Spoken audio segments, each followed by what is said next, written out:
ఓం శ్రీ సాయిబాబా జీవిత చరిత్రము 21వ అధ్యాయము.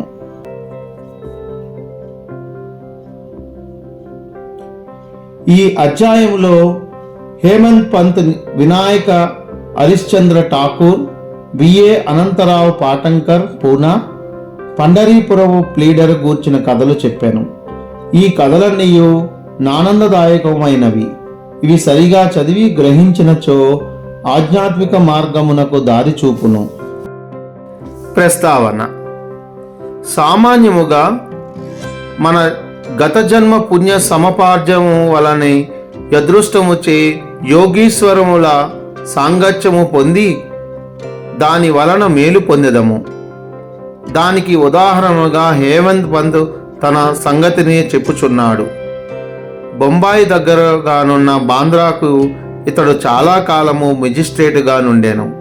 అక్కడ పీరు మౌలాలయను మొహమ్మదీయగు యోగి పుంగవుడు నివసించుచుండెను. అనేక మంది హిందువులు, పారసీకులు, ఇతర మతస్థులు పోయి వానిని దర్శించుచుండిరి. అతని పురోహితుడగు యూనుస్ హేమంత్ పంతులను అనేక సార్లు పీరు మౌలానాను దర్శించమని చెప్పాను. కానీ ఏదో కారణము చేత అతడు చూడలేకపోయాను. అనేక సంవత్సరముల తర్వాత అతని వంతు వచ్చాను.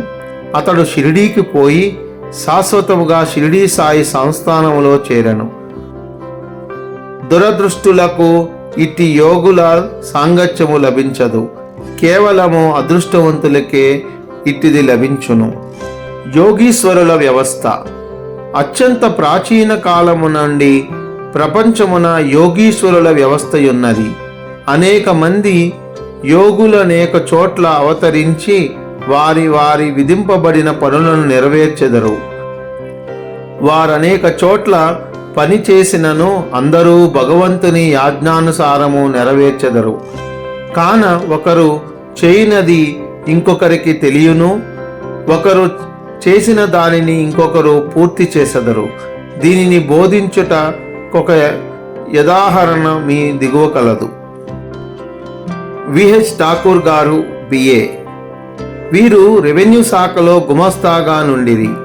ఆయన ఒక సర్వే పార్టీతో వచ్చెను. అక్కడ అప్పాయను కన్నడ యోగిని దర్శించి వారి పాదములకు నమస్కరించెను. ఆ యోగి నిశ్చలదాసు రచించిన విచారసాగరయను వేదాంత గ్రంథమును సభలోనున్న వారికి బోధించుచుండెను. ఠాకూరు పోవునప్పుడు వారి సెలవు కోరగా వారిట్లు చెప్పిరి: ఈ పుస్తకమును నీవు చదవవలెను. నీవట్లు చేసినచో నీ కోరికలు నెరవేరును. ముందు ముందు నీ ఉద్యోగమునకు సంబంధించిన పని మీద ఉత్తర దిక్కునకు పోయినప్పుడు నీ ఒక గొప్ప యోగిని అదృష్టముచే కలిసి కొనవదవు. వారు నీ భవిష్యత్తు మార్గమును చూపెదరు. నీ మనస్సునకు శాంతి కలగజేసెదరు, నీకానందము కలగజేసెదరు. ఠాకూరు జున్నూరుకు బదిలీ అయ్యాను. అచ్చటికి పోవుటకై నానేఘాటు లోయను దాటి పోవలసి ఉండెను. ఈ లోయ మిక్కిలి లోతైనది. దానిని దాటుట చాలా కష్టము. దానిని దాటుట కెనుబోతు తప్ప ఇతర ఏదియూ ఉపయోగించరు. కావున ఎనుబోతుపై లోయను దాటుచే అతని బాధ కలిగెను. అచ్చట నుండి కళ్యాణకు పెద్ద ఉద్యోగముపై బదిలీ అయ్యెను. అచ్చట నానాసాహెబ్ చందోర్కర్తో పరిచయము కలిగెను. ఆయన వలన సాయిబాబా గూర్చి అనేక సంగతులు తెలుసుకుని వారిని చూచుటకు కాంక్షించెను. ఆ మరుసటి దినమే నానాసాహెబ్ షిరిడీ పోవుటకు నిశ్చయించుకొనెను. కావున ఠాకూరును తనతో కూడా రమ్మని అడిగాను. ఠాకూర్ తనకు ఠానాలో సివిల్ కేసులుండుటచే రాలేనని చెప్పాను. అందుచే నానాసాహెబ్ ఒక్కడే వెళ్ళాను. ఠాకూర్ ఠానాకు వెళ్ళాను. కానీ అచ్చట కేసు వాయిదా పడెను. అతడు నానాసాహెబ్ వెంట షిరిడీకి వెళ్ళకపోవుటచే మిక్కిలి పశ్చాత్తాపపడెను. అయినప్పటికీ షిరిడీ వెళ్ళాను. అంతకు ముందొక నాడు నానాసాహెబ్ షిరిడీ విడిచిపెట్టెనని తెలిసాను. ఇతర స్నేహితులు కొందరు కలిసిరి. వారు ఠాకూరును బాబా వద్దకు తీసుకుని పోయిరి. అతడు బాబాను చూచి వారి పాదములకు నమస్కరించి మిక్కిలి సంతసించెను. కొంతసేపటికి సర్వజ్ఞుడగు బాబా ఇట్లనెను, ఇచ్చటి మార్గము అప్పా బోధించు నీతులంత సులభమైనది కాదు. నానే ఘాట్లో ఏనుబోతు పైన సవారీ చేయనంత సులభమూ కాదు.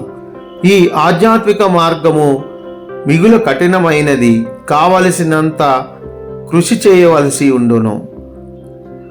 ఠాకూర్ ఒక్కనికే తెలియ ముఖ్యమైన గుర్తులు మాటలు వినగానే అతడు యమితానంద పరవశుడయ్యను. కన్నడి యోగి చెప్పిన మాటలు యథార్థమని గ్రహించెను. 2 చేతులు జోడించి బాబా పాదములపై శిరస్సును పెట్టి తనను స్వీకరించి ఆశీర్వదించవలనని ప్రార్థించెను. అప్పుడు బాబా ఇట్లనెను, అప్పా చెప్పినదంతయు నిజమే, కాని ఇవన్నీ అభ్యసించి ఆచరణలో పెట్టవలెను. ఊరికనే చదువుట వలన ప్రయోజనము లేదు. నీవు చదివినదంతయు నాలోచించి ఆచరణలో పెట్టవలెను. లేనిచో దాని ప్రయోజనమేమీ ఉండదు. గురుని ఆశీర్వాదము లేని ఉత్త పుస్తక జ్ఞాన మాత్మ సాక్షాత్కారము లేనిచో ప్రయోజనము లేనిది. విచార సాగరము పుస్తకములోని సిద్ధాంత భాగం అతడు చదివి ఉండెను గాని ఆచరణలో పెట్టదగిన దానిని షిరిడీలో నేర్చెను. ఈ దిగువ ఇంకొక కథ కూడా నీ సత్యమును బలపరుచును. అనంతరావు పాటంకర్. పూనా పెద్ద మనుష్యుడొకడు అనంతరావు పాటంకర్ అను వాడు బాబాను చూడగోరెను. షిరిడీ వచ్చి బాబా దర్శనము చేశాను. అతని కండ్లు సంతృష్టి చెందెను. అతడు ఆనందించెను. అతడు బాబా పాదములందు పడి తగిన పూజ చేసిన పిమ్మట బాబాతో నిట్లనెను, నేనెక్కువగా చదివి తిని, వేదములను, వేదాంతములను, ఉపనిషత్తులను చదివి తిని, అష్టాదశ పురాణములు వింటిని. నా మనస్సుకు శాంతి అయినను కలుగుటలేదు. కనుక నా పుస్తక జ్ఞానమంతయు నిష్ప్రయోజనము. పుస్తక జ్ఞానము లేని నిరాడంబర భక్తులు నాకంటే మేలు. మనస్సు శాంతి పొందనిచో పుస్తక జ్ఞానమంతయు వ్యర్థము. నీ దృష్టి వలనను నీ చమత్కారపు మాటల వలనను నీవు శాంతి ప్రసాదింతుదు అని వింటిని. అందుచే నేనిచ్చటికి వచ్చి తిని. కావున నా యందు దాక్షిణ్యము చూపుము, నన్ను ఆశీర్వదించుము. పిమ్మట బాబా ఒక నీతి కథను ఈ విధముగా చెప్పాను. 9 ఉండల గుర్రపు లద్ది నీతి కథ. నవవిధ భక్తి. ఒకనాడొక వర్తకుడు ఇక్కడికి వచ్చాను. అతని యందు ఆడగుర్రము లద్ది వేశాను. అది 9 ఉండలుగా పడెను. జిజ్ఞాసు అయిన ఆ వర్తకుడు పంచకొంగు సాచి 9 ఉండల నందులో పట్టుకొనెను. ఇట్లు అతడు మనస్సును కేంద్రీకరించగలిగాను. ఈ మాటల అర్థమును పాటంకర్ గ్రహించుకొనేకుండెను. అందుచేన అతడు గణేష దామోదర్ వరఫ్ దాదా కేల్కర్ నిట్లు అడిగాను, దీని వలన బాబా ఉద్దేశమేమి? అతడిట్లు జవాబు ఇచ్చాను, నాకు కూడా బాబా చెప్పినదంతయు తెలియదు గాని వారి ప్రేరణ ప్రకారం నాకు తోచినది నేను చెప్పెదను. ఆడగుర్రమనగా ఇచ్చట భగవంతుని అనుగ్రహము. 9 ఉండల లబ్ధి అనగా నవవిధ భక్తి. అవి ఏవనగా శ్రవణము అనగా వినుట, కీర్తనము అనగా ప్రార్థించుట, స్మరణము అనగా జ్ఞప్తి అందించుకొనుట. 4 పాదసేవనము అనగా సాష్టాంగ నమస్కారం ఉనర్చుట. 5 అర్చనము అనగా పూజ. 6 నమస్కారము అనగా వంగి నమస్కరించుట. 7 దాస్యము అనగా సేవ. 8 సఖ్యత్వము అనగా స్నేహము. 9 ఆత్మ నివేదనము అనగా ఆత్మను సమర్పించుట. ఇవి నవవిధ భక్తులు. వీనిలో నేదైను ఒక మార్గము నందు నమ్మకం ఉండి నడుచుకునే ఎడల భగవంతును సంతుష్టి చెందును. భక్తుని గృహమందు ప్రత్యేకమగును. భక్తి లేని సాధనములన్నీయు అనగా జపము, తపము, యోగము, మత గ్రంథముల పారాయణ, వానిలోని సంగతుల నితరులకు బోధించుట ఎన్నిననియు నిష్ప్రయోజనము. భక్తియే లేనిచో వేదములోని జ్ఞాని అని గొప్ప ప్రఖ్యాతి నామమాత్రమునికే చేయు భజన వ్యర్థము. కావలసినది ప్రేమాస్పదమైన భక్తి మాత్రమే. నీవు కూడా ఆ వర్తకుడననుకొనుము, లేదా సత్యమును తెలుసుకొనుటకు ప్రయత్నించుచున్న వ్యక్తిననుకొనుము. వాని వలె నవవిధ భక్తులను ప్రోగు చేయుము, ఆతురతతో నుండుము. వాని వలె నవవిధ భక్తులను ఆచరణలో పెట్టుటకు సిద్ధముగా నుండుము. అప్పుడే నీకు మనోస్థైర్యము, శాంతి కలుగును. ఆ మరుసటి దినము పాటంకర్ బాబాకు నమస్కరించుటకు పోగా, గుర్రపు లద్ది 9 ఉండలను ప్రోగు చేసితివియా లేదా అని ప్రశ్నించెను. అతడు తాను నిస్సహాయుడనియో ప్రప్రథముగా తనను బాబా ఆశీర్వదించవలసిందిగా ప్రార్థించెను.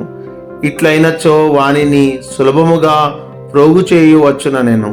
అప్పుడు బాబా వానిని ఓదార్చుచు శాంతి క్షేమములు కలుగునని ఆశీర్వదించెను. ఇది విన్న పాటంకర్ అపరిమిత ఆనందభరితుడయ్యను. పండరీపురము ప్లీడరు. ఒక చిన్న కథతో నీ అధ్యాయమును ముగించెదము. ఆ కథ బాబా సర్వజ్ఞుడని తెలుపును. ప్రజలను సరి అయిన మార్గమున పెట్టుటకు, వారి తప్పులను సవరించుటకు బాబా సర్వయజ్ఞతము ఉపయోగించుచుండెను. ఒకనాడు పండరీపురమునందు ఒక ప్లీడరు వచ్చెను. అతడు మసీదుకు పోయెను. సాయిబాబాను దర్శించెను. వారి పాదములకు నమస్కరించెను.